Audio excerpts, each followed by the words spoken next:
মির্চি নিবেদন গল্প gold mine. গল্প গোল্ড মাইন। বইটির সত্ত্ব আনন্দ পাবলিশার্স প্রাইভেট লিমিটেড কর্তৃক সংরক্ষিত। হ্যাঁ, তুই তো অন্য জায়গায় যাবি, ভালো চাকরি পাবি, তারপর এসব রিফিউজি টিফুজির কথা তোর মনেও থাকবে না। তুমি কেন আমাকে তুললে? আমি বেশ দেখতাম জলে ডুবে যেতে কিরকম লাগে। দেখতে পেতে না, তাও মরে গেলে আর কিছু দেখা যায় না। আমি কারোর কাছে ঋণী থাকা পছন্দ করি না। তুমি যে আমার জীবন বাঁচালে, আমি কি দিয়ে শোধ দেব?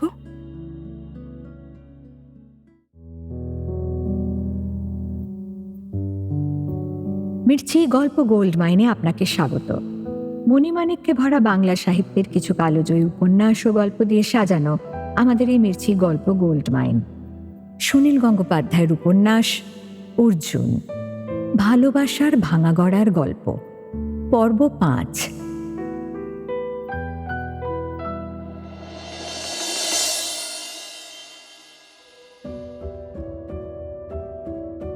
নৈহাটিতে অবনীশদাদের একটা বাড়ি আছে। নৈহাটি শহর থেকে খানিকটা দূরে। খুব সুন্দর বাড়িটা, আমি দুবার সেখানে গেছি। বাড়ির চারধারে বিরাট বাগান। দুজন দারোয়ান সেই বাড়ি পাহারা দেয়। একবার অনেকে মিলে পিকনিক করতে যাওয়া হয়েছিল। সেই পিকনিকেই তো শুক্লা পুকুরে চান করতে গিয়ে ডুবে যাচ্ছিল, আর আমি তখন... কিন্তু আমি পিকনিকের কথা বলতে চাইনি, অন্য একটা ব্যাপার। ভোর 6:45 ট্রেন। আমি বলেছিলাম আমি শিয়ালদা স্টেশনে এসে ওদের জন্য অপেক্ষা করব। অবনীশদা রাজি হননি। আমার বাড়ি থেকে গাড়ি করে নিয়ে গিয়েছিলেন। গাড়িতে অবনীশদা, তার স্ত্রী মায়া বৌদি, 2 ছেলে মেয়ে, ছোট বোন তন্দ্রা আর শুক্লা। ড্রাইভার চালাচ্ছে রীতিমতন ঠাসাঠাসি। আমি সামনে সিটে বসেছিলাম, শুক্লার পাশে। অত ভোরেই স্নান করেছে শুক্লা, সমস্ত সাজসজ্জা সেরে নিয়েছে। চোখে সেই প্রায় অদৃশ্য সুরমা, শরীরে সুগন্ধ। শুক্লার বন্ধুরা সঙ্গে নেই, খুব গল্প জমে গিয়েছিল ওর সঙ্গে। শুক্লা ওর দার্জিলিংয়ে ঘোড়ায় চড়ার গল্প বলছিল। গল্প শোনায় বিভোর হয়ে আছি। শিয়ালদায় পৌঁছে গাড়ি থেকে নেমে প্ল্যাটফর্ম দিয়ে হেঁটে যাচ্ছি। তখনও শুক্লার গল্প শেষ হয়নি। হঠাৎ মায়া বৌদির একটা মন্তব্য কানে এলো। ইস, আবার এত রিফিউজি এসেছে। কে যেন দুম করে একটা ঘুষি মারল আমার বুকে। বিবর্ণ রক্ত শূন্য হয়ে গেল আমার মুখ। তাকিয়ে দেখলাম প্ল্যাটফর্ম জুড়ে গাদা গাদা রিফিউজি, অধিকাংশই চাষি মজুর শ্রেণীর। কেউ কেউ জেগে আছে, অনেকেই এখনো ঘুমিয়ে। একটি ঘুমন্ত মেয়েকে দেখে মনে হলো ঠিক যেন অমলাদির মতো। পাট খেতে যার ছিন্ন ভিন্ন মৃতদেহ পাওয়া গিয়েছিল, সেই অমলাদি যেন কোনো ক্রমে প্রাণ পেয়ে পালিয়ে এসেছেন, অথচ আমি এতক্ষণ চেয়েও দেখিনি। আমি নিজেই এক সময় এইরকমভাবে এই প্ল্যাটফর্মে শুয়ে থেকেছি মায়ের পাশে। আজ আমি এক সুন্দরী যুবতীর গল্পে মশগুল হয়ে আমারই মতন একদল মানুষের দিকে ভ্রুক্ষেপও করিনি। ওদের বাড়ি ঘর জমি ছিল, সব ফেলে এখানে ভিখিরি কিংবা অনাথ আতুরের মতো দয়াপ্রার্থী হয়ে পড়ে আছে। আমি আশ্রয় পেয়েছি, আমি বেঁচে গেছি, তাই ওদের আজ আর দেখার দরকার নেই আমার। অথচ আমরাই পশ্চিমবাংলার মানুষের উদাসীনের অভিযোগ করি। তখন আমার মনে পড়েছিল সুবিমল বাবুদের কথা। দীপঙ্কর একদিন আমাকে ওর জামাইবাবুর বাড়িতে নিয়ে গিয়েছিল। যোধপুর পার্কে ওর জামাইবাবু নতুন বাড়ি করেছেন। সেই বাড়ির কায়দা কানুন দেখলে চোখ ধাঁধিয়ে যায়। অনেকটা সিনেমার নায়কদের বাড়ির মতন। বসবার ঘরে 4খানা অ্যাশট্রে, কিন্তু একটাতেও ছাই ফেলতে ইচ্ছে করে না, এমন সুন্দর মহার্ঘ জিনিসগুলো। সুবিমল বাবুদের অ্যালুমিনিয়াম ফ্যাক্টরি আছে। ওখানে একটা ব্যাপার দেখে অবাক হয়েছিলাম। সুবিমল বাবুদের বাড়ির সবাই বাঙাল ভাষায় কথা বলে। বাইরের লোকের সামনে চোস্ত ক্যালকেশিয়ান, আর বাড়িতে কাঠ বাঙাল। সব কথায় সুর ঠিক হয় না, শুনলে মনে হয় একটা নতুন ভাষা শিখছেন। 1947 সালেই সুবিমলবাবুরা পূব বাংলার সঙ্গে সম্পর্ক চুকিয়েছেন। বেশ কিছু টাকা পয়সা আনতে পেরেছিলেন। তারপর এখানে ব্যবসায় কপাল খুলে যায়। তবু 23 বছর আগে ছেড়ে আসা সেই দেশের জন্য টান কিন্তু সাংঘাতিক। কথায় কথায় বলেন, আমাগো বাঙালগো মধ্যে কত জিনিয়াস আছে। কোনো বিখ্যাত বাঙালির নাম শুনলেই বলেন, হইবই তো, আমাগো দেশের লোক, বিক্রমপুরে বাড়ি। আমি ফরিদপুরের ছেলে শুনে উনি প্রায় আমাকে জড়িয়ে ধরতে এলেন। উচ্ছ্বাসের সঙ্গে বললেন, দেশের লোকের সঙ্গে প্রাণ খুইলা কথা কওয়া যা আনন্দ। আমি কিন্তু সুবিমলবাবুদের সঙ্গে কিছুতেই একাত্ম বোধ করতে পারলুম না। আগা গোড়া আড়ষ্ট হয়ে রইলুম। দৈবাত আমরা দুজনেই ফরিদপুর নামের একটি জেলা থেকে ঘর বাড়ি ছেড়ে চলে এসেছি বটে, কিন্তু আমাদের কোনো মিল নেই। আমরা অনেক দূরের মানুষ। সুবিমলবাবু ক্ষোভের সঙ্গে বললেন, দেশ ভাগ হবার ফলে বাংলাদেশের সংস্কৃতি আর বাংলা ভাষার কত ক্ষতি হয়ে গেল। আবার তেজের সঙ্গে বললেন, পাকিস্তান হইছে ভালোই হইছে। পূর্ববঙ্গের হিন্দুরা কি মুসলমানদের ওপর কম অত্যাচার করছে? ওদের লেখাপড়ার সুযোগ দেয়নি, চাকরি বাকরি করার সুযোগ দেয়নি। ওদের শোয়া লাগলে নাকি পাপ, ওদের হাতে জল খাবো না, এসবের ফল ভোগ করতে হবে না? এখন দেখুন তো ওরা কিরকম ধা ধা করে উন্নতি করছে। বাংলা ভাষার জন্য প্রাণ দিয়েছে ওখানকার ছেলেরা। আমি চুপচাপ শুনে গেলুম, একটা কথাও বলিনি। সুবিমলবাবু বলছিলেন, ধুর, কি আছে পশ্চিমবঙ্গে? একটাও সেই রকম নদী দেখাও তো। আমাদের পূর্ব বাংলার কি বিরাট বিরাট নদী। ওই রকম নদীর পাশে থাকলে মানুষের মনটাও বড় হয়। পদ্মা মেঘনার কথা ভাবলে এখনো আমার শিহরণ হয়। এই এই এই এই দেখো দেখো না, লুঙ্গুর একেবারে খাড়া হয়ে উঠছে। আমি আর শুনছিলাম না সুবিমলবাবুর কথা। অন্যমনস্কভাবে তাকিয়েছিলাম বাইরের দিকে। বারান্দায় সুবিমলবাবুর দুটি ছেলে মেয়ে খেলা করছে। মাখনের দলার মতো দুটো বাচ্চা, ফুটফুটে রং, কি সুন্দর স্বাস্থ্য, কি সুন্দর মাথার চুল, মুখে দেবতাদের কাছ থেকে শেখা হাসি।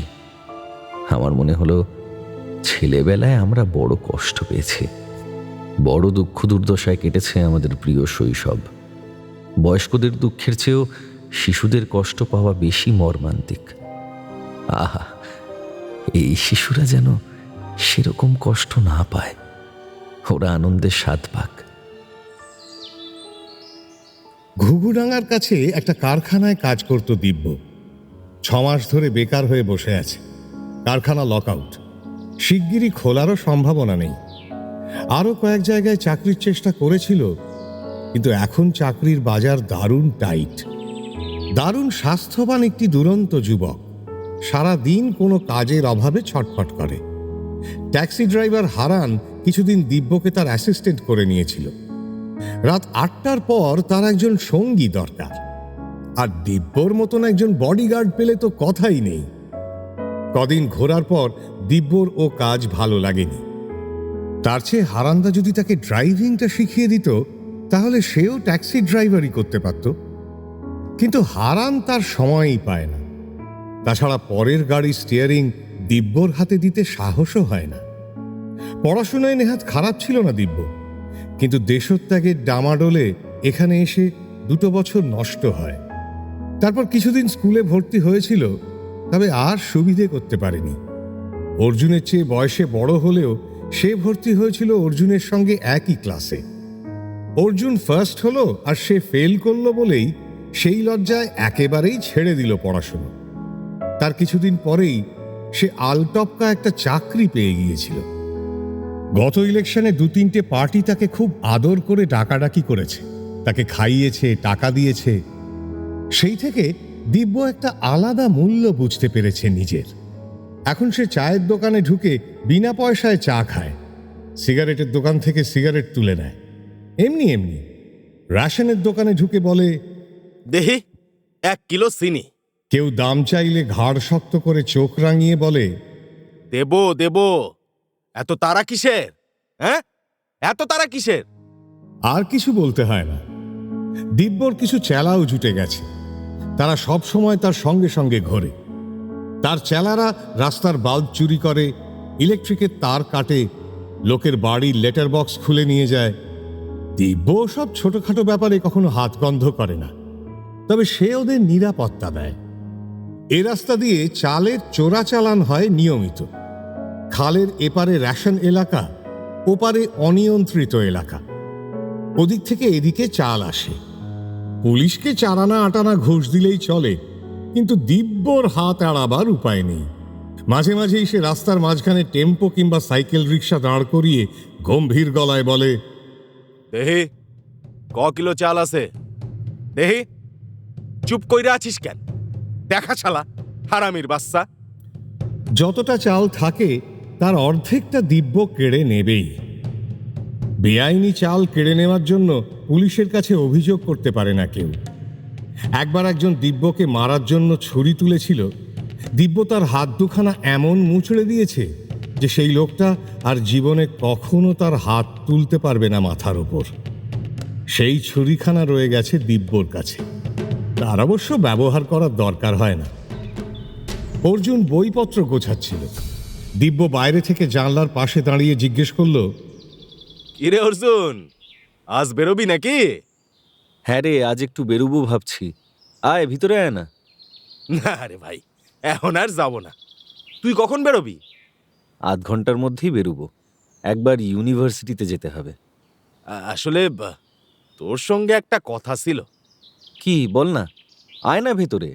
এখন থাক, পরে বলবো। বইপত্র সরিয়ে অর্জুন একটা প্যাকেটে কয়েকটা সিগারেট পেয়ে গেল।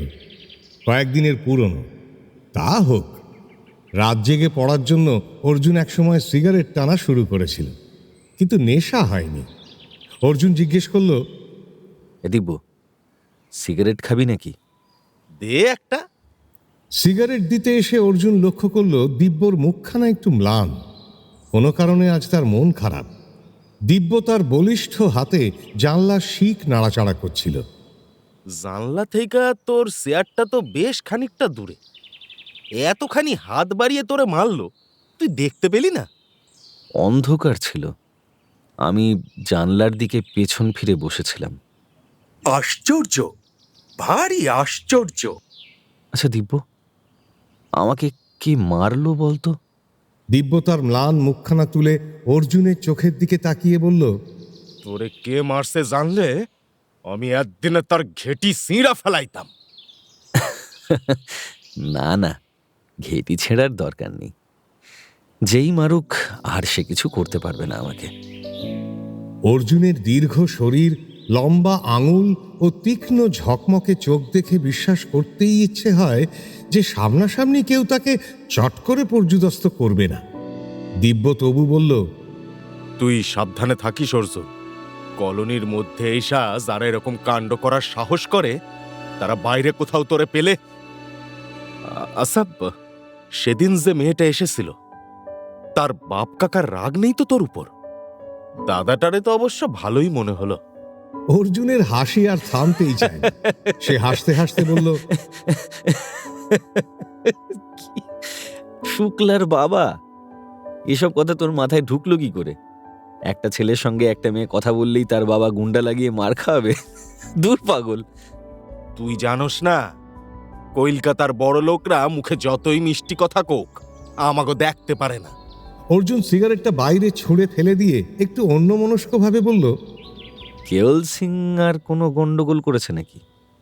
কেওল সিং আবার কি গন্ডগোল করবে? ও তো কিছুই করে না। তোর একটু বেশি বেশি রাগ আছে ওর উপর। তোকে আমি বলে দিলাম দিব্য, ও লোকটার মতলব ভালো না। ও একটা কিছু গভীর মতলবে আছে। দত্তদের সঙ্গেও নিয়মিত দেখা করে, তা জানিস? দত্তদের সঙ্গে? দত্তরা কি করবে? আসুক না একবার। হ্যাঁ, ঠ্যাং দুটা যদি ভেঙে না দিই। তুই খালি ঠ্যাং ভাঙার ঘাড় ভাঙার কথা বুঝিস। গায়ের জোরে যদি সবকিছু করা যেত। দত্তরা ছিল এককালে এই বাগান বাড়ির মালিক। এরা এসে জবরদখল করার পর অনেকভাবে এদের উৎখাত করার চেষ্টা করেছে। সরাসরি লাঠিয়াল এনে এদের উৎখাত করা যায় না অবশ্য, তাতে বড় রকম দাঙ্গা হাঙ্গামা হওয়ার আশঙ্কা। এইসব মরিয়া মানুষরা মাটি কামড়ে পড়ে থাকবে, তবু পালাবে না আর। তাছাড়া প্রথম প্রথম বেশ কয়েকটা রাজনৈতিক দল খুব রেফিউজি দরদি হয়েছিল। এখন আর তাদের কারোর পাত্তা পাওয়া যায় না অবশ্য। দত্তরা তাই অন্য উপায় অবলম্বন করেছিল।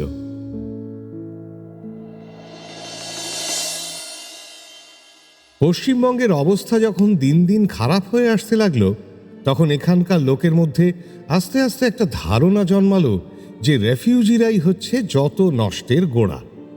এরাই দেশটাকে নোংরা করে তুলল। এদের জন্যই এত বেকার সমস্যা। রেফিউজিরা অলস, কাজকর্ম করে না। এরাই আবার চোর গুন্ডা হয়। কলকারখানায় আর কেউ পারতপক্ষে রেফিউজিদের চাকরি দিতে চায় না, ওরা গোলমাল পাকাবে। দেশ বিভাগের স্মৃতি বা বেদনা তখন ম্লান হয়ে এসেছে। এই লক্ষ লক্ষ অতিরিক্ত মানুষের সমস্যা নিয়ে সবাই বিরক্ত।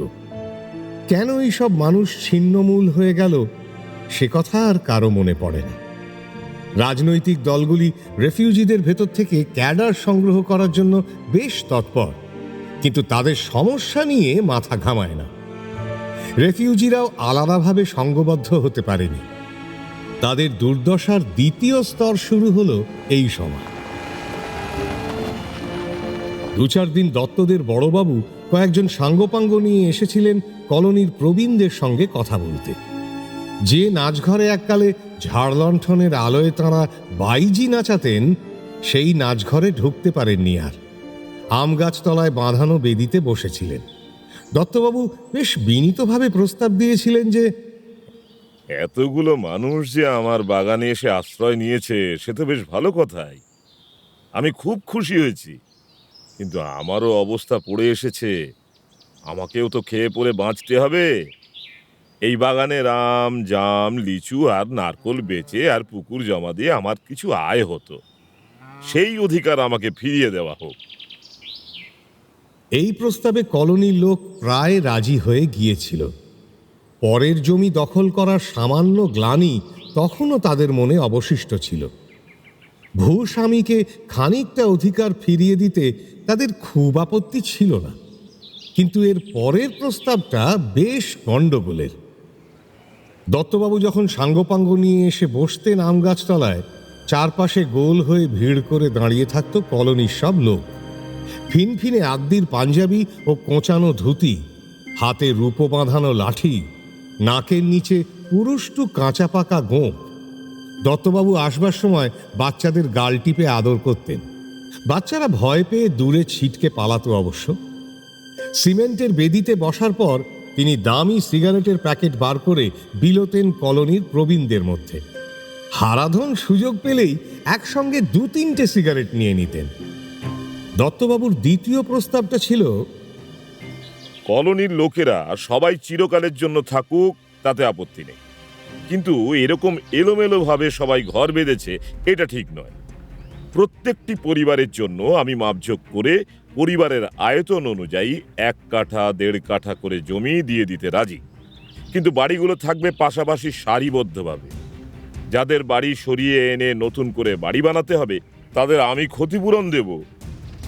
তারই সঙ্গে আবার সামঞ্জস্য করে নেওয়ার জন্য তিনি 500 থেকে 750 টাকাও দেবেন। এর ফলে পুকুরের ওপারের যে খানিকটা জমি বাঁচানো যাবে সেটা তিনি প্লাইউড ফ্যাক্টরিকে লিজে দিতে চান। আশা করি এ প্রস্তাবে কারোর আপত্তি করার কিছু নেই, এতে সকলেরই সুবিধে, তাই না? এরপর থেকে সবাই নিশ্চিন্তে থাকতে পারবে, কি বলুন?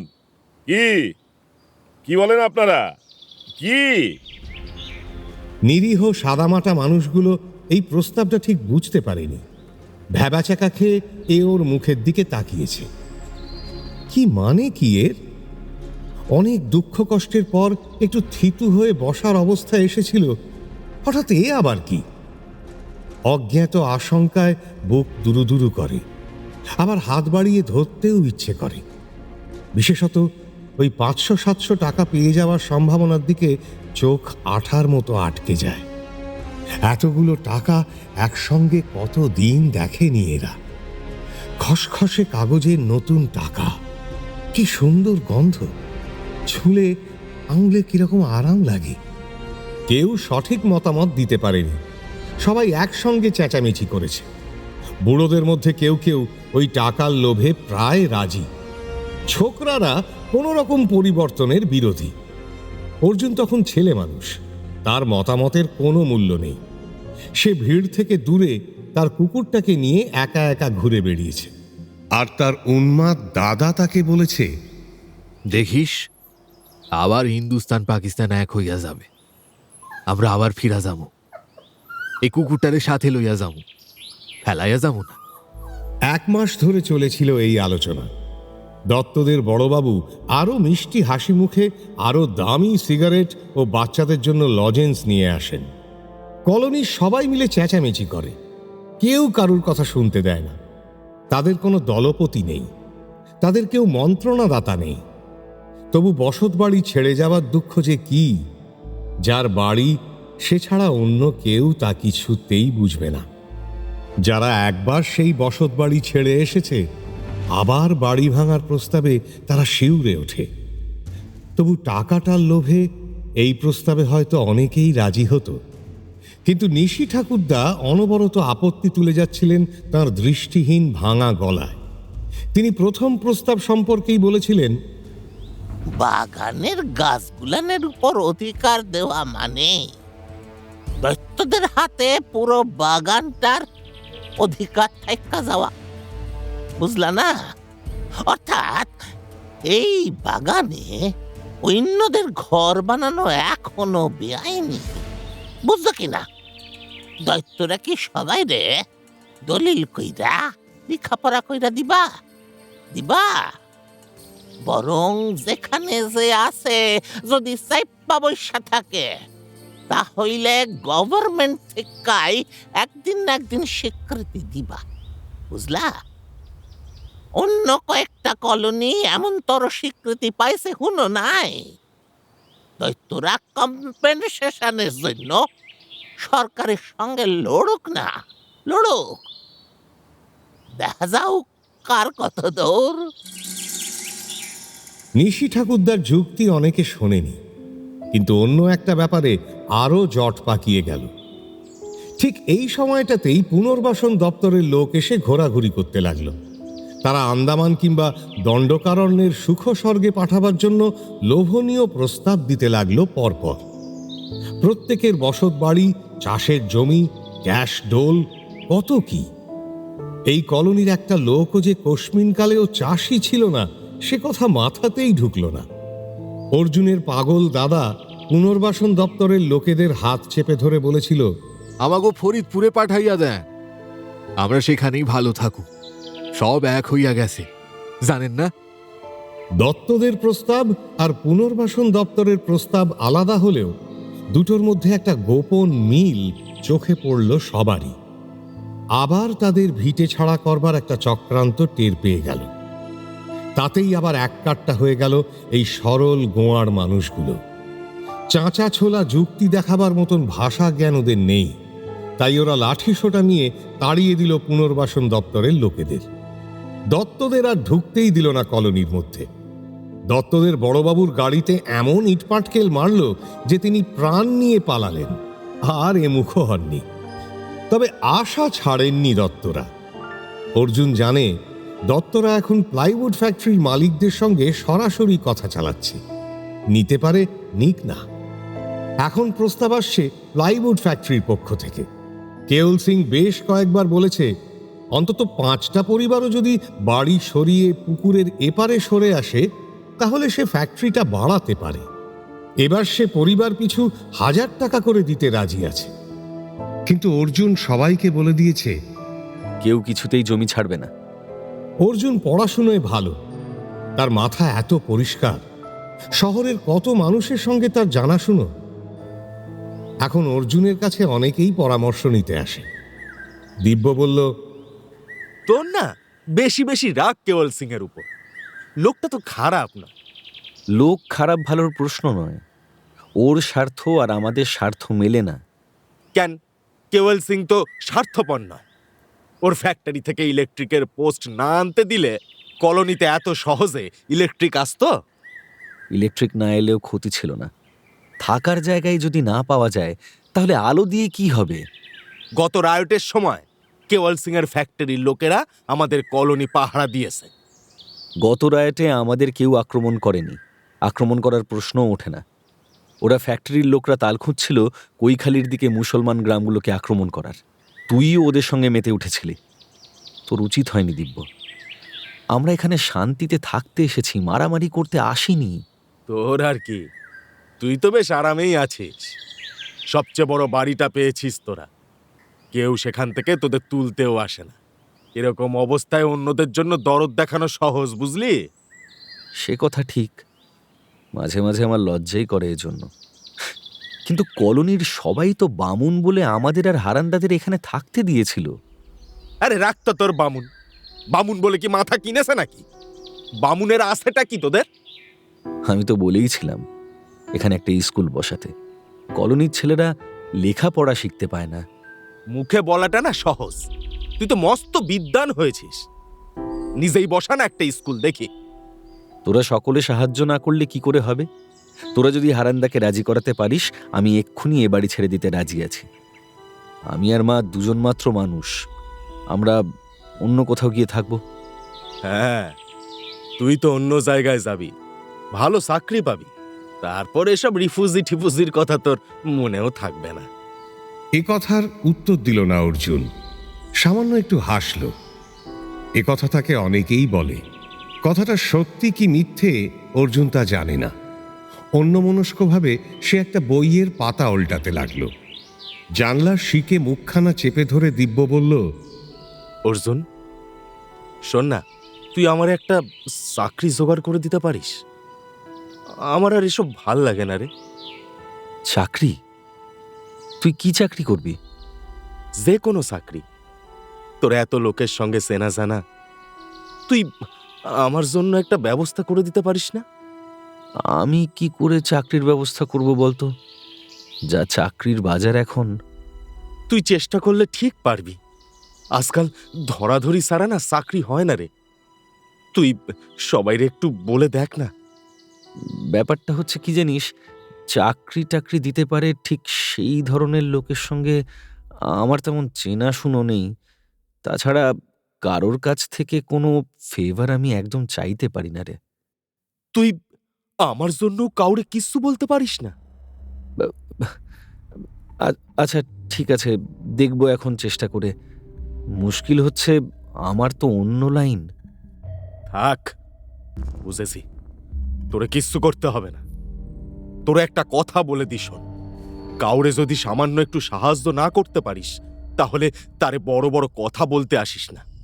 খুব লেকচার ঝাড়ছিলি আমার উপর। দিব, শোন।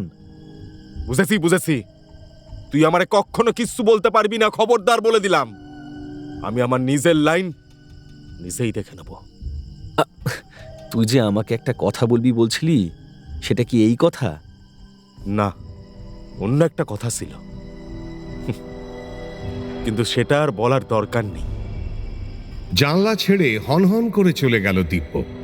পুকুরের পার ঘুরে এলো প্লাইউড ফ্যাক্টরির দিকে। তাকে আসতে দেখেই কেওল সিং তার ঘর থেকে বেরিয়ে এসেছে। দাড়ি চুলকে মুচকি হেসে কেওল সিং বলল, আরে দিবু বাবু, কাল সন্ধে বেলা এলেন না কেন? আমি ভাবলাম কি কোথা গেল দিবু বাবু। আজ যাব। আজ হবে তো? হবে হবে, আলবাত হবে। আরে আসেন না, ভিতরে আসেন না, দুটো বাতচিত করি। ভাঙা পাঁচিল টপকে দিব্য ফ্যাক্টরির মধ্যে চলে গেল। প্রায়ই সন্ধ্যের পর প্লাইউড ফ্যাক্টরিতে দিশি মদের আসর বসে। কদিন ধরে দিব্য সেখানে নেমন্তন্ন পাচ্ছে। ঝাল মেটুলির চাট আর 1 নম্বর বাংলায় সন্ধেটা বেশ গুলজার হয়।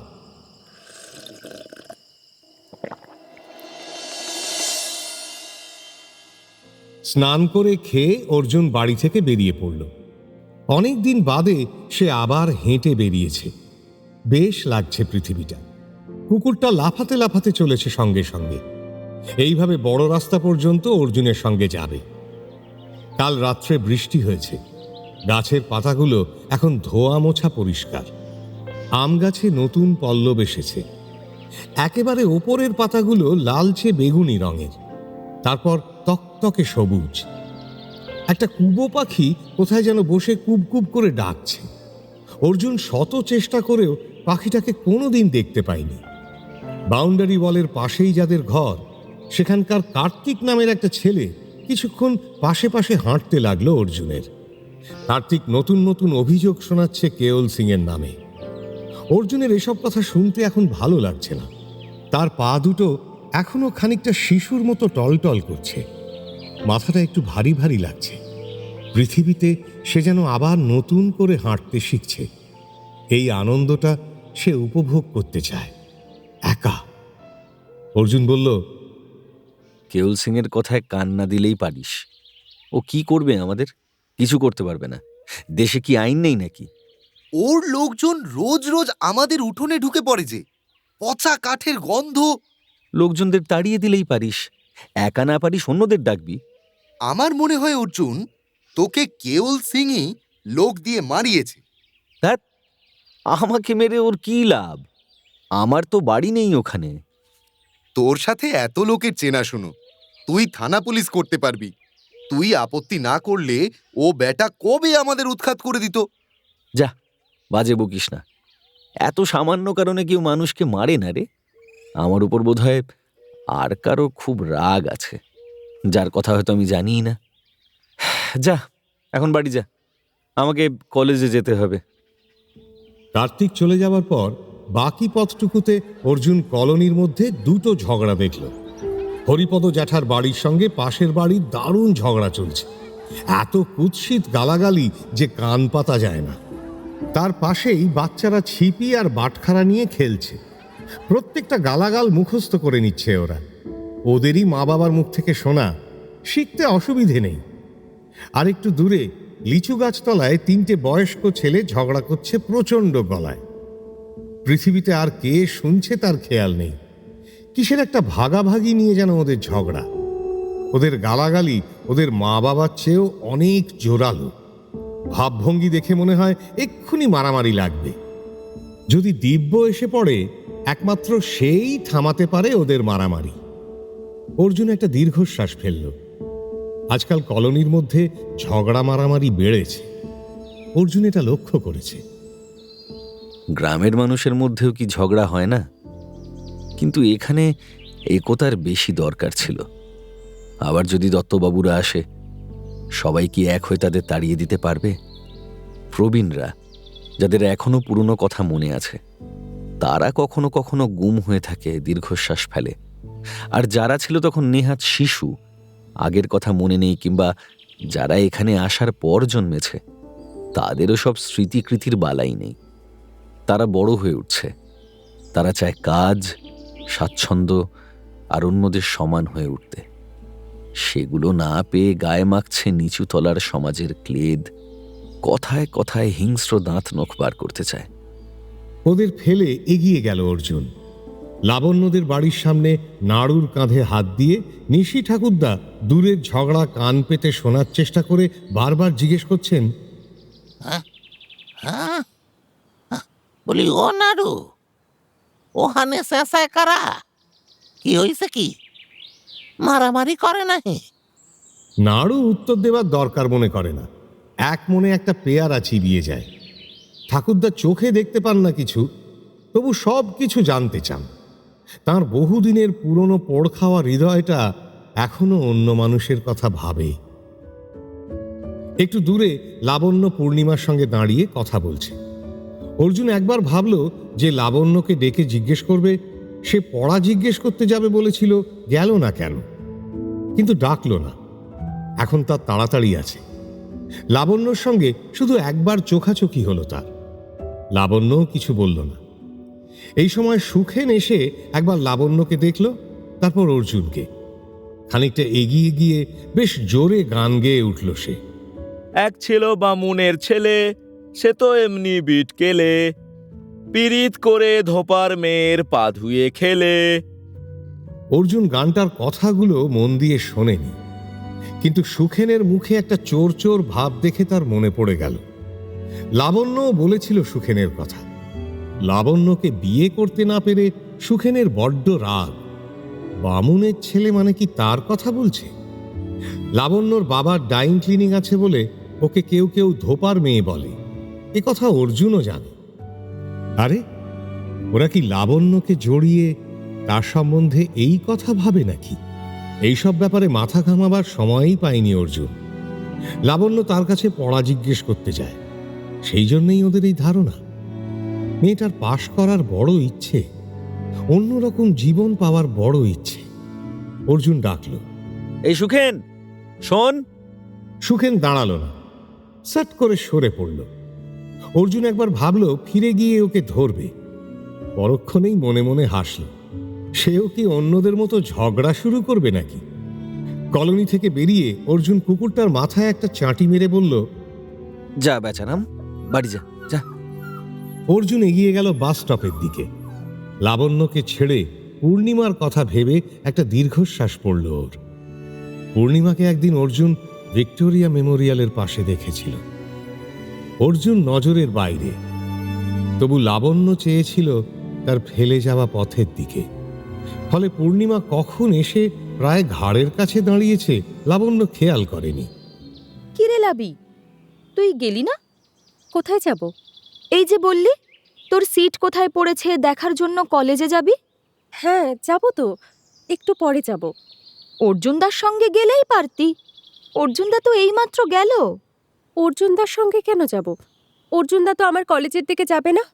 পূর্ণিমা ঠোঁট টিপে হাসল, বলল, আহা, শ্যামবাজার পর্যন্ত তো একসঙ্গে যেতে পারতি, তোর বাসের ভাড়াটা লাগতো না। লাবণ্য খর চোখে তাকিয়ে রইল পূর্ণিমার দিকে। ইঙ্গিতটা সে বুঝেছে, কিন্তু প্রত্যক্ষ নয় বলেই উত্তর দিতে পারছে না। অর্জুনদার সঙ্গে বাসে দেখা হলেই টিকিট কাটে। একদিন আমার টিকিটও কেটেছিল। তুই কখন যাবি বল?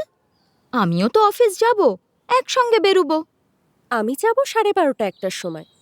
আমিও সেই সময় বেরুবো না হয়। তোমার অফিসে যে কোনো সময় গেলেই হয়, এক একদিন এক এক সময় বেরো। গেলেই হয়, ভারী তো কাজ, সুখের চাকরি। পূর্ণিমা এই কলোনিতে একমাত্র মেয়ে যে সব সময় চটি পরে ঘোরাফেরা করে। বেশ শৌখিন ধরনের মেয়ে, ভুরুতে কাজল দেয়, ঝ্যালঝ্যালে সিল্কের শাড়ি পরে, গায়ের রং ফর্সা, কিন্তু গাল দুটো চুপসে গেছে, কণ্ঠার হাড় দুটো প্রকট। তোর তো পরশু থেকে পরীক্ষা আরম্ভ। তুই আমার কটকি শাড়িটা নিস, ওটা তো তোর খুব পছন্দ। লাবণ্য চোখ দুটো চকচক করে উঠল। এমনিতে সে পূর্ণিমার সংস্পর্শ এড়িয়ে চলতে চায়, কিন্তু শাড়ির কথাটায় সে মন ফেরাতে পারল না। কোনোদিন একটাও ভালো শাড়ি পরেনি লাবণ্য, আর পূর্ণিমার কত ভালো ভালো শাড়ি।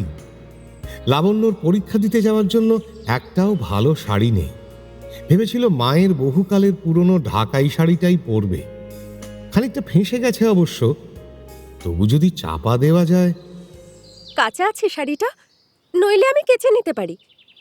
না রে, কাচিয়ে ইস্ত্রি করাই আছে। আমি তো অনেক দিন পরিনি, তোকে খুব মানাবে। হ্যাঁ রে লাবি, আমরা তো এক রেশন দোকানেরই চাল খাই, শুধু তোরই স্বাস্থ্য দিন দিন এমন ভালো হচ্ছে কি করে রে? পূর্ণিমা নির্লজ্জের মতো লাবণ্যের পুরুষ্টু বুক, সুডৌল বাহু ও সরু কোমরে চোখ বুলোয়। লাবণ্যর মুখখানা লালচে হয়ে যায়। সে আস্তে আস্তে বলল, তোমার স্বাস্থ্যই বা কি খারাপ? আমার চেয়ে তুমি তো 5-6 বছরের বয়সে বড়, বোঝা যায়। পূর্ণিমা নিজের কোমরে চাপড় মেরে বলল, দূর দূর, কজনই বা ফিরে তাকায়। শোন লাবি, তোর পরীক্ষা হয়ে গেলে আমাদের অফিসে একদিন যাবি। আমি সেখানে গিয়ে কি করব? সেখানে আমাদের বন্ধুদের সঙ্গে আলাপ করবি। তোর কথা অনেককেই বলেছি, তুই যদি ইচ্ছে করিস আমাদের ওখানে চাকরি পেয়ে যেতে পারিস। যদি পাশ করি, আমি কোনো সকালের স্কুলে চাকরি পাওয়ার চেষ্টা করব। দুপুরে পড়ব ইউনিভার্সিটিতে। আবার পড়বি? বেশি পড়াশোনা করলে মেয়েদের চেহারা শুকনো কাঠের মতন হয়ে যায়, দেখিস না? স্কুলে চাকরি করেও বা কি হাতি ঘোড়া হবে? বাবা আমাকে অন্য কোথাও চাকরি করতে দেবে না বলেছে।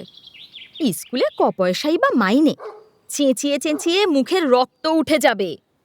আমাদের অফিসে কত সুবিধে, যখন ইচ্ছে যাবি, একটু সেজে গুজে থাকবি, কোনো কষ্ট নেই। তোর যা চেহারা, তুই একদিন গেলেই চাকরি পেয়ে যাবি। তোমাদের অফিসে বুঝি চেহারার জন্য চাকরি হয়? কি অফিস তোমাদের?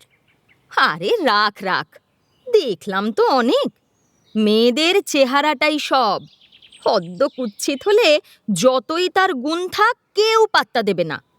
তোর এখন স্বাস্থ্যটুকু ভালো আছে, যা সাদাল্লাদ করবার করে নে, নইলে পচে মরবি। লাবণ্যর মুখখানা বিবর্ণ হয়ে গেল।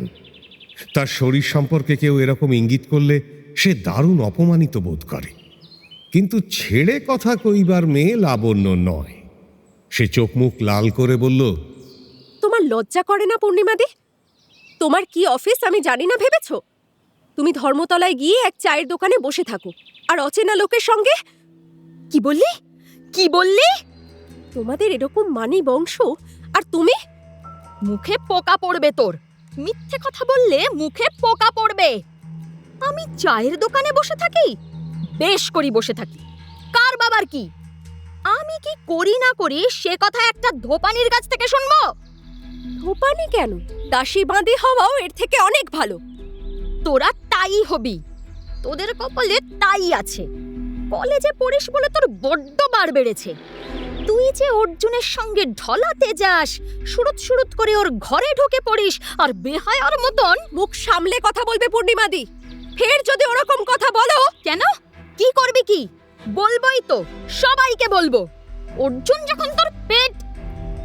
রাগে লাবণ্যর মুখখানা গনগনে লাল, এদিকে চোখেও জল এসে যাচ্ছে। রাগের সময় লাবণ্যর হিতাহিত জ্ঞান থাকে না। সে আরেকটু হলে পূর্ণিমার উপর ঝাঁপিয়ে পড়ে তাকে আঁচড়ে কামড়ে দিত, কিন্তু অতি কষ্টে নিজেকে সামলে নিল। থুক করে মাটিতে থুতু ফেলে বলল, তোমার সঙ্গে কথা বলতে আমার এইরকম ঘেন্না করে। তোমার শাড়ি যদি আমি নিই, তার আগে গলায় দড়ি দেব। গলায় দড়িও জুটবে না তোর। দূরে তার বাবাকে আসতে দেখে লাবণ্য ঝট করে বাড়ির ভেতর ঢুকে গেল। পূর্ণিমা তখনও সেখানে দাঁড়িয়ে গালাগাল ছড়াতে লাগলো অর্জুনের নাম মিশিয়ে। বিশ্বনাথ অবশ্য সেদিকে ভ্রুক্ষেপও করল না। অপরের কথা না শোনার অভ্যেস সে করে ফেলেছে। রাগ কমানোর জন্য পূর্ণিমা গেল পুকুরে চান করতে।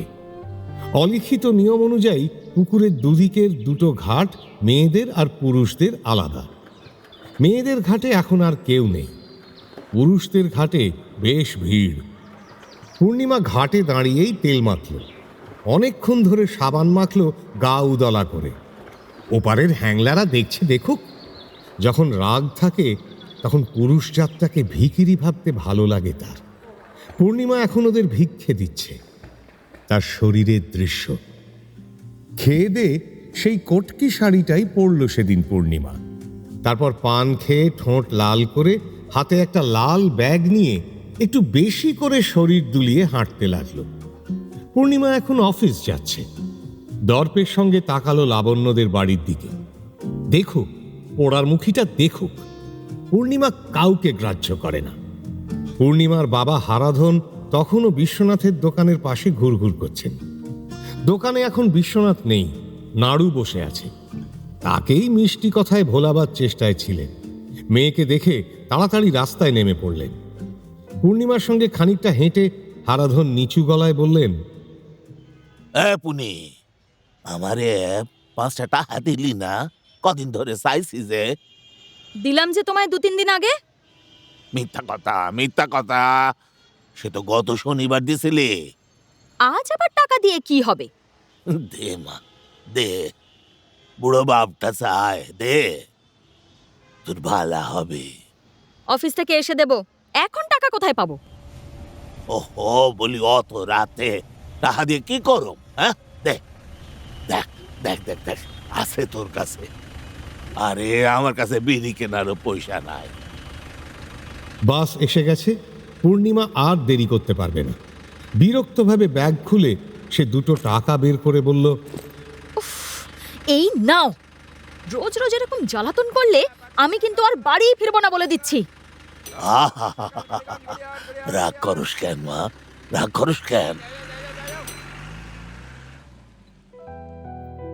মায়া বৌদি বললেন, বসো অর্জুন, তোমার দাদা বাথরুমে গেছেন। অর্জুন হেসে জিজ্ঞেস করল, কতক্ষণ আগে? এই তো সবে ঢুকলো। মায়া বৌদিও হেসে ফেললেন। অবনীশদা বাথরুমে ঢুকলে 1 ঘন্টার আগে বেরোন না। প্রথমত উনি বাথরুমে বই নিয়ে ঢোকেন, তারপর স্নান করতেও অনেক সময় লাগে। বাথরুমের ভেতরটা নিঝুম, মনেই হয় না ভেতরে লোক আছে। বাড়িতে আগুন লাগলেও অবনীশদা নির্দিষ্ট সময়ের আগে বাথরুম থেকে বেরোবেন কিনা সন্দেহ। তুমি একটু বসো, আমি একটু বৌদি, আপনি কাজ করুন না, আমি বসে বসে বই পড়ছি। না না, আমার কোনো কাজ নেই, এই তো এক্ষুনি আসছি। মায়া বৌদি কিছুতেই কাজের কথা স্বীকার করবেন না। অর্জুন উঠে দাঁড়িয়ে বলল, আচ্ছা, আমি ততক্ষণ না হয় শুক্লার সঙ্গে একটু গল্প করে আসি। শুক্লা বাড়িতে আছে তো বৌদি? মায়া বৌদি হেসে বললেন, তা তো জানি না ভাই। অর্থাৎ শুক্লা কখন বাড়ি থাকে, কখন বেরিয়ে যায়, সেটা আর কারোর পক্ষে জানা সম্ভব নয়। এই আছে, এই নেই। মেয়েটার পায়ের তলায় সর্ষে, কিছুতেই এক জায়গায় বেশিক্ষণ চুপ করে বসে থাকতে পারে না। শুক্লার ঘর 3 তলায়, দোতলায় লম্বা টানা বারান্দা, বড় বড় চৌকো রঙিন স্ল্যাব বসানো। ছেলে মানুষের মতো অর্জুন চৌকোগুলোর ঠিক মাঝখানে মাঝখানে পা ফেলে হেঁটে আসছে। বারান্দার শেষে 3 তলার সিঁড়ি। মশমশে জুতোর আওয়াজ শুনে অর্জুন মুখ তুলে তাকিয়ে দেখল অবনীশদার বাবাকে। বিশাল রাশভারী পুরুষ, এখনো তার দুপাশে 2জন লোক, একজনের হাতে ওষুধের ব্যাগ, আর একজন কি বলতে বলতে আসছে। বোধহয় কারোর রোগের হিস্ট্রি শুনিয়ে দিচ্ছে এইটুকু সময়ের মধ্যে। 1 মিনিটও সময় নেই শুক্লার বাবার। অনবরত শুধু অন্য মানুষের অসুখের কথা শুনে যাচ্ছেন। অর্জুনের চোখে চোখ পড়তেই তিনি জিজ্ঞেস করলেন, কি খবর টবর সব ভালো তো? অর্জুন মাথা নেড়ে বলল, হ্যাঁ। ততক্ষণে উনি অর্জুনকে পেরিয়ে গেছেন। অসম্ভব ভুলো মন ওর। এত ভুলো মন নিয়েও উনি হাজার হাজার ওষুধের কথা কি করে মনে রাখেন, সেটাই একটা রহস্য। নিশ্চয়ই উনি অর্জুনকে চিনতে পারেননি। কিছুদিন আগে উনিই তো হাসপাতালে অর্জুনের চিকিৎসার সুব্যবস্থা করে দিয়েছিলেন। সে কথা নিশ্চয়ই মনে নেই। তাহলে অর্জুনের শরীর সম্পর্কে 2-1টা কথা জিজ্ঞেস করতেন। এমনি নিজের বাড়ির বারান্দায় একজনের সঙ্গে দেখা হলো, তাই একটু কিছু বললেন। অর্জুনের ধারণা, কোনো চোর বাড়ি থেকে অনেক কিছু চুরি করে নিয়ে যাওয়ার পথে যদি ওর মুখোমুখি পড়ে যায়, তাকেও উনি জিজ্ঞেস করবেন, কি খবর টবর সব ভালো তো? দোতলায় সিঁড়ির কাছে শুক্লার ছোট বোন তন্দ্রার ঘর। বাড়ির মধ্যে এই মেয়েটাই খুব লাজুক। ওর ঘরে বন্ধু বান্ধবদের ভিড় বেশি দেখেনি অর্জুন। তন্দ্রার পড়াশুনোয় খুব মনোযোগ। অর্জুন তন্দ্রাকে দেখে জিজ্ঞেস করল, সেজ দিয়ে আছে নাকি উপরে? আছে বোধহয়, একটু আগেই তো দেখলাম। তুমি আজ কলেজে গেলে না? আজ আমাদের স্ট্রাইক হবার কথা। আমরা তো স্ট্রাইকের দিনেও কলেজে যেতাম, খুব আড্ডা মারা যায়। তন্দ্রা লাজুকভাবে হাসল। একই বাড়ি, একই রকম আবহাওয়া, সুযোগ সুবিধেও একই রকম, তবু সব ছেলে মেয়ে একরকম হয় না। এ বাড়ির প্রত্যেক তলায় টেলিফোন। 3 তলার বারান্দায় শুক্লা টেলিফোন করছে। নাইটির ওপর হাউস কোট জড়ানো। হয়তো এত বেলা পর্যন্ত শুক্লা বিছানাতেই শুয়েছিল। আশ্চর্য হওয়ার কিছু নেই। সিঁড়ি দিয়ে উঠে এসে অর্জুন থমকে দাঁড়ালো। এখন সে উঠবে কি উঠবে না? তবে এই পোশাকে বাইরের লোকের সামনে পড়ে যাওয়ার আর যেই লজ্জা পাক, শুক্লা পাবে না। শুক্লার মুখে কোনো ভাবান্তর দেখা গেল না। টেলিফোনের মুখে হাত চাপা দিয়ে সে বলল, ঘরে গিয়ে বসো, আমি আসছি এক্ষুনি। এক্ষুনিটা কথার কথা। অবনীশদার যেমন বাথরুম, শুক্লার তেমনই টেলিফোন। একবার টেলিফোন ধরলে যেন ওর ঘন্টার পর ঘন্টা কেটে যায়। কি যে এত কথা বলে কে জানে। অর্জুনের হঠাৎ মনে পড়ল লাবণ্যর কথা। লাবণ্য একটু একটু হিংসে করে শুক্লাকে। সত্যি তো, শুক্লার এই জীবন থেকে লাবণ্যের জীবন কত দূরে। কিন্তু শুক্লাকে সত্যি হিংসে করা যায় না। এই এক পাগলাটে ধরনের মেয়ে, সব সময় অস্থির, অতিরিক্ত প্রাণবন্ত, সব মিলিয়ে অদ্ভুত সুন্দর। অনেক দূরের মানুষ, কিন্তু দেখতে ভালো লাগে। তাজমহল দেখে কি কেউ হিংসে করে যে আমার শোবার ঘরটা কেন ওই রকম নয়? শুক্লা কিছুতেই হার মানে না। লাবণ্য যা পারে তার এমন কিছুই নেই যা শুক্লা পারে না। যেমন যেমন শুক্লাদের বাড়িতে তো গন্ডা গন্ডা ঝি চাকর, কখনো কোনো কাজ করে না শুক্লা। কিন্তু কেউ বলুক তো, তুমি ঘর মুছতে পারো, তক্ষুনি কোমরে কাপড় জড়িয়ে সারা বাড়িটা মুছে ফেলবে এবং নিখুঁতভাবে। নৈহাটিতে পিকনিকে গিয়ে কিরকম হাঁড়ি করা মাছতে বসেছিল। জীবনটাকে অ্যাডভেঞ্চার হিসেবে নিয়েছে তো, তাই সব কিছুই আনন্দ আহ্লাদের সঙ্গে নিতে পারে। শুক্লা শুধু একটা জিনিসই জানে না, ওর এখনো সাঁতার শেখা হয়নি। নৈহাটি সেই পিকনিকে তো আর একটু হলেই জলে ডুবে যেত, অথচ শুক্লা জল খুব ভালোবাসে। সব মেয়েই জল ভালোবাসে অবশ্য।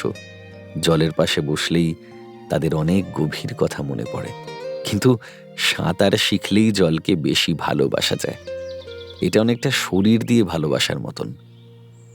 নৈহাটির সেই বাগান বাড়িতে আর ৩-৪ জন মেয়ের সঙ্গে চান করতে করতে শুক্লা গভীর জলে চলে গিয়েছিল। মেয়েরা কেউই সাঁতার জানে না। কলকাতার মেয়ে এইরকমই হয় বেশি। তাদের তারস্বরের চিৎকার কানে এসেছিল অর্জুনের। বাঁচাও, বাঁচাও। তাও আসতো না। একটা লেগহর্ন মুরগি পালিয়ে গিয়েছিল। অন্য সবার সঙ্গে সেটা তাড়া করতে করতে অর্জুন চলে এসেছিল পুকুরের দিকে।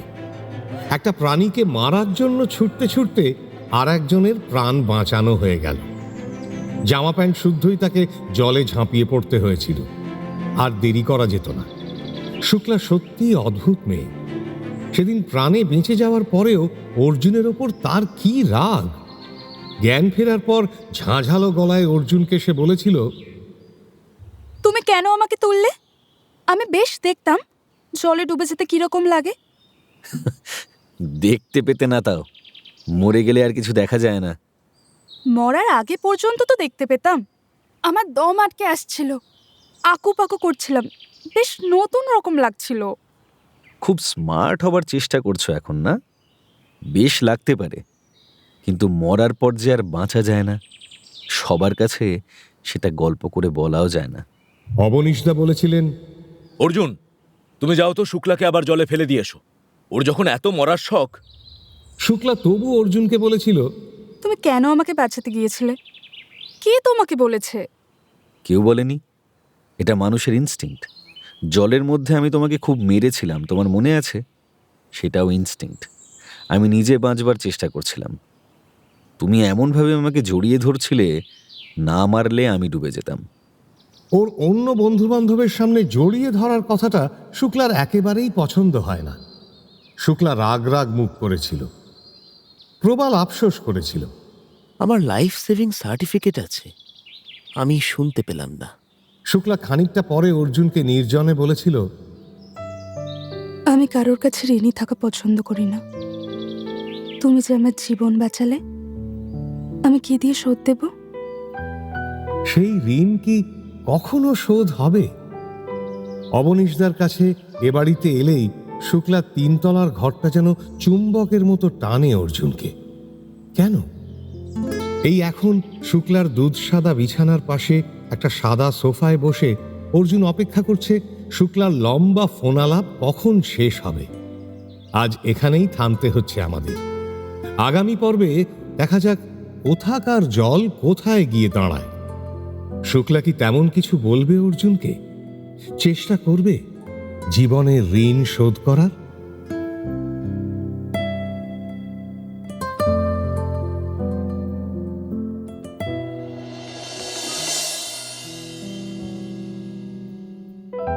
শুনলেন সুনীল গঙ্গোপাধ্যায়ের অর্জুন।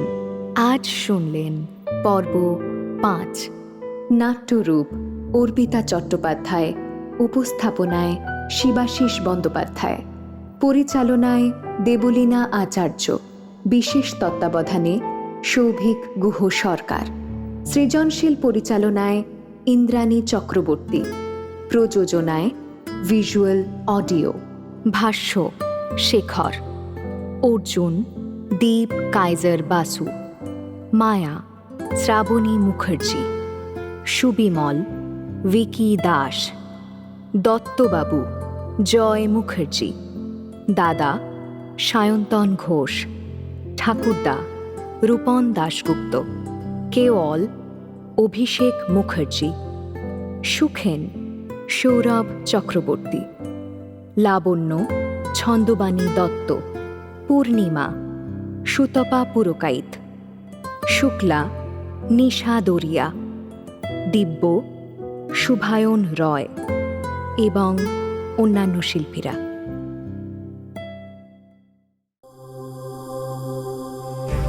মির্চি নিবেদন গল্প গোল্ড মাইন। গল্প গোল্ড মাইন।